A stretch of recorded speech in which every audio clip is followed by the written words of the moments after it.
Livestock groups are reacting to changes in country of origin labeling. UNL Extension Public Policy Specialist Brad Lubben talked with us Wednesday about the WTO's ruling against the U.S. and how producers and packers will have to satisfy that agreement. The new U.S. proposal to come into compliance basically revisits the rules that were written in 2008 that said products that come from a mixed origin can have a label that essentially says a product of this mixed origin.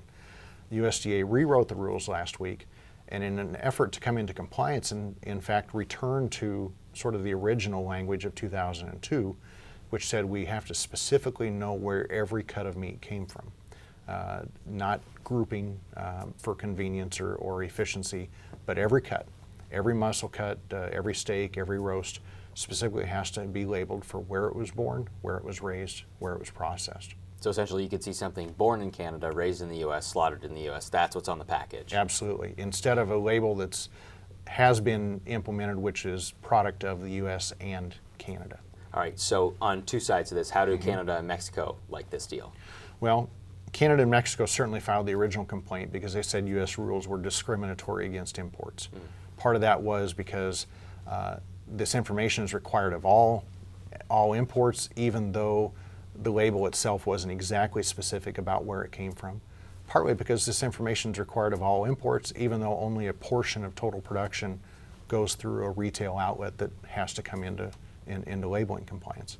Canada and Mexico complained, the WTO found in their favor. This is USDA's attempt to come into compliance. Canada and Mexico say it's not yet enough.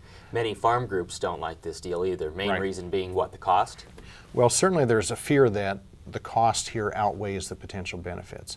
We can imagine potential benefits if this label sends information and signals to consumers that they specifically want and are willing to pay for.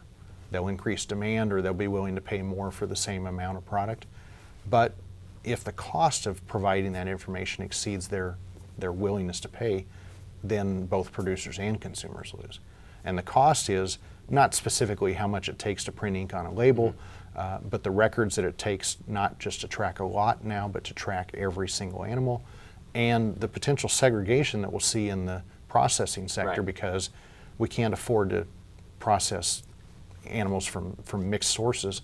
We really have to segregate by day or by shift or by plant and change around the logistics of the industry. Up front, the packers will face the most cost, right? Well, in the immediate term, the packers have to come into compliance immediately. Basically over the next 6 months of a sort of an educational period, as it's called, packers have to come into compliance and develop a label that says exactly where this product came from, develop the records and the processing segregation system to efficiently deliver this. This went into effect last week. Where Right. does it go from here? I mean, is there any review here by the Right. WTO in the future? Well, as per USDA's instruction, it went into effect last week. It's a final rule, and the industry starts to live with it today. Well, this week.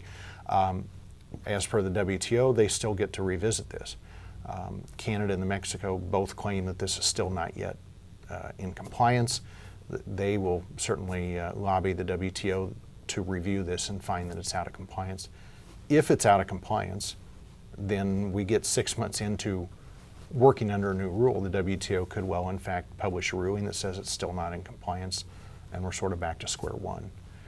So we're moving ahead with rules. We don't yet know whether it's a long-term solution.